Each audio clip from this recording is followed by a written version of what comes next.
Hey people, it's The Ultimate Fighter 8, Episode 4. Let's get into it. The house got to watch UFC 84, which was headlined by BJ Penn versus Sean Shirt. Good fight from the watch. But during the fights and while they were watching it, Shane and Junie were drinking. So that set up Junie throwing peanuts with Kyle, who is a light heavyweight. And finally that escalated to where Junie threw a glass at him, and it cut his arm. Luckily it didn't cut his face or anything where, he would need stitches or something or could be kicked out of the house for.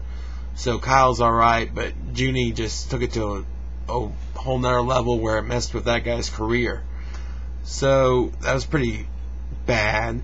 Then Shane was teasing, kind of fighting with other lightweights. First he was messing around with Efrain, and then he was making fun of Rolly for not winning to get in the house, and him and Junie were kind of teasing him. And then finally Shane tries to push Rolly out of his chair, but Rolly stands up right away. And thankfully there are enough guys that just kind of drag people off and not make a fight break out. And it just went like that for a while, just them causing a ruckus, until both of them finally went outside and started throwing stuff in the pool.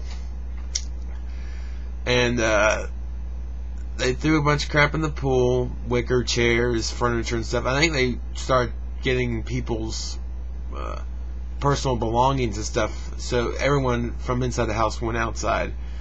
And then Christoph had a standoff with Junie. Then finally that separated. Then Junie, he took off all his clothes except for his underwear and jumped in the pool. At this time, Christoph went around to where his clothes were and kicked them in the pool. And Junie comes out asking, which one of you guys threw my clothes in the pool? He's really pissed off. And really, he should have never done this because it just escalated the situation beyond where it should have gone. But anyway, Christoph manned up to it and said, I did it. And Junie tried to push him and stuff, but he said, don't touch me. And then he told Junie he was a little bitch. And then finally that fizzled out. And then Bader went and threw Junie's clothes into the pool for a second time. So then Junie is even madder and more pissed off. Really, everyone played off each other. They should have kept it cool like they been doing. Although, Junie's just kind of uncontrollable at this point. He dives for Bader, but instead Bader kind of, like a bullfighter does, just swings him by, and there goes Junie inside the pool. And he tries to drag Bader down with him, gets his upper half down, and then Bader is pulled out, and Junie holds onto his shirt, just pulls it all to pieces, and they're separated. So finally all that ends, and we know Dana's coming in the morning. And because this was UFC 84, Dana comes in, and his voice is all hoarse, and he's had a long night, and he had to be there to deal with this. But Dana says he's going to give Junie another shot. He tells him he's a punk when he's drinking. He can't handle his alcohol. And he says, he pretty much summed it up that the alcohol in the house, that's pretty much a test, to see if these guys are ready to become fighters or not, or if they can control themselves around alcohol. And although it does make good TV, but it's also a test, so it has a double meaning there. So then that's all put together, and also Dana saw the footage of Shane too, and said, Shane, you're gonna fight first. If you want to fight, you're gonna fight. We're gonna get you in there. So they set up. So Nog now has to set up the fight with. He obliges to Dana, and he's gonna set up a fight with Shane. So he gets Efrain to fight Shane. Right after the bat, they show Shane going over his game plan with Mir, and pretty much his game plan is to fight enraged. You know, just go crazy. Just try to beat the guy skull in. And right off the bat, I think, you know, red flag. That's a bad plan, because it seems like anyone who goes through with that game plan always comes out the loser. Meanwhile, they show Ephraim going through his plan, and his plan is to submit Shane. So, seems like the better plan than me. Then Junie meets up with Ephraim in the house and tells him he doesn't think he'll see anybody on Team Nog in the finals. It'll be all Team Myrrh, and also that the only way he'll win is by a boring decision because he's a wrestler. But Ephraim takes it well and kind of plays off of it and talks about some subs and the tryouts and stuff. And Junie just keeps on escalating, and I mean, it just goes nowhere. It just makes Junie mad. Junie just keeps getting madder, and Ephraim keeps on playing it off. So, I mean, if Junie's mission was to get under Ephraim's skin, he failed. In fact, it was reversed on him, and he actually ended up a lot madder than Ephraim never was. Let's see. Now to the fight.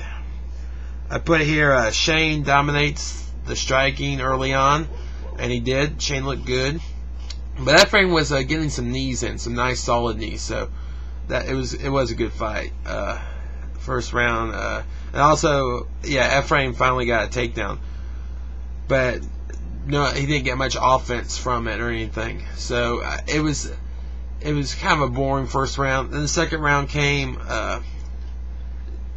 The second round saw Shane getting some more shots in, but not too many, and Ephraim working the knees even better this time and getting another takedown. And on this takedown, Shane keeps on grabbing at the fence and stuff, but he finally works himself back up without using the fence, thank goodness. And Ephraim takes him down again, and I think throughout, finally, Shane reverses it and gets on top of Ephraim.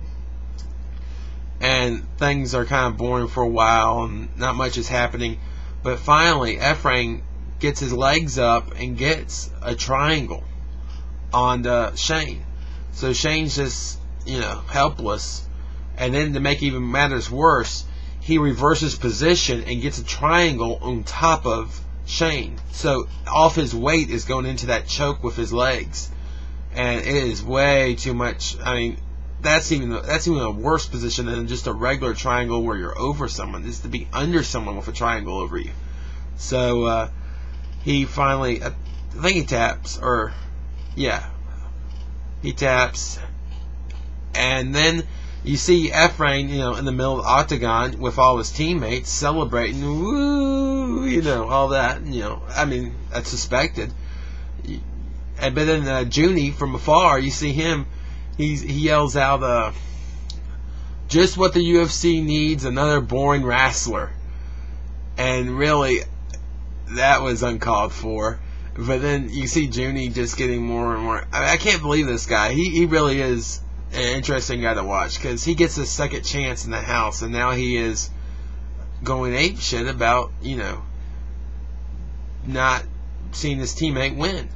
I mean, even Shane wasn't this upset about it, but Junie gets up at the cage and starts yelling too, and I think they kind of they fight a little little words, but finally Junie has too much, and they show him jumping over and into the octagon. And luckily, there's Big Nog, and he just wraps Junie up, and one of the other coaches, wraps Junie up, and that's where we end the show. And that's it. Next week, we'll continue where that left off, which is in the octagon with Junie acting crazy.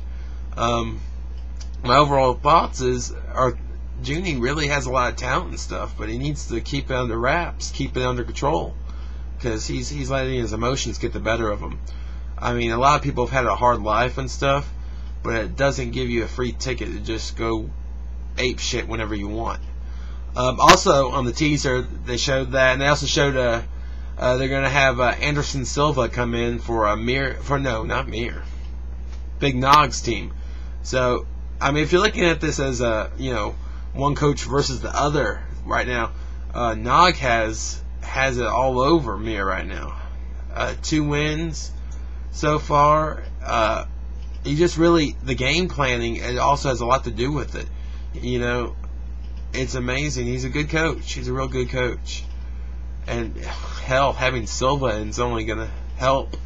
So yeah, good episode. This is episode 4. Looking forward to next week. Hopefully Junie stays, because I do like Junie. I like Junie a lot. But Ephraim did great. That triangle was real slick. The first of the fight was kind of boring, but when that triangle, I love triangles because they're so slick looking. Triangle ruled. I'll see you later. See you next episode.